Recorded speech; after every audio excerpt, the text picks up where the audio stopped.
Assalamu alaikum wa rahmatullah. Alhamdulillah. Wassalatu wassalamu ala rasulillah wa ba'd. Babun fi adab al-majlisi wal-jalis. We're continuing on the chapter of the etiquettes or the proper manners when it comes to a gathering and the person who is sitting. وعن أبي عبد الله سلمان الفارسي رضي الله عنه قال. Salman al-Farisi said, قال رسول الله صلى الله عليه وسلم, the Messenger of Allah, peace and blessings be upon him, said, لا يغتسل رجل يوم الجمعة ويتطهر ما استطاع من طهر.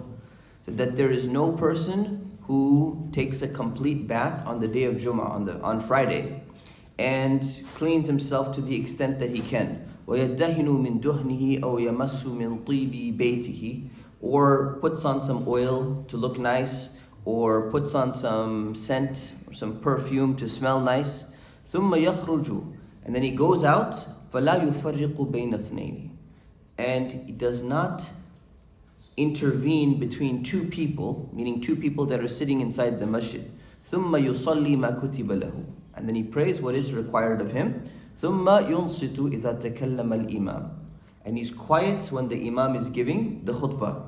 إلا غفر له ما بينه وبين الجمعة الأخرى. When someone does this, they will have forgiven for them whatever is between this Jumu'ah and another Jumu'ah, between one Jumu'ah and another Jumu'ah, meaning their sins will be forgiven, referring to the minor sins, will be forgiven between these two time periods. This is Rawah al-Bukhari. This hadith is in Bukhari. Imam al-Nawawi puts this hadith in this chapter for only one reason. There's one part right here.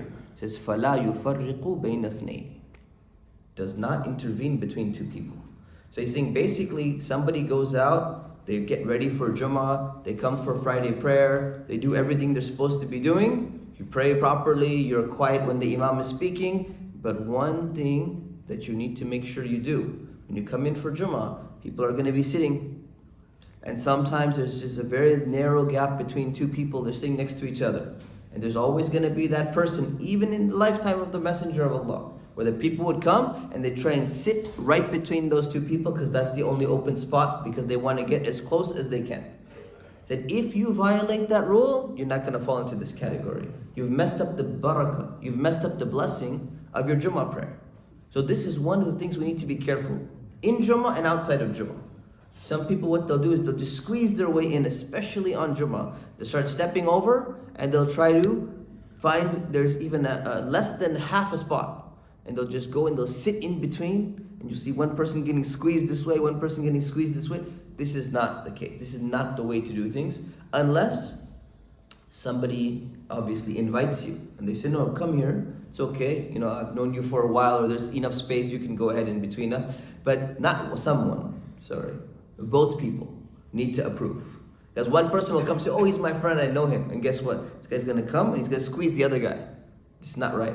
So we should be thinking about how the Messenger of Allah ﷺ, he was so cautious about warning people that your barakah, your blessing of Friday can even be gone because you're squeezing between two people and you're harming them just through the pressure, and this is unfair. So may Allah subhanahu wa ta'ala make us among the people who have the best adab when it comes even to gatherings. Ameen. Wa sallallahu ala sayyidina Muhammad wa ala alihi wa sahbihi wa sallam. Assalamu alaikum wa rahmatullahi wa barakatuh.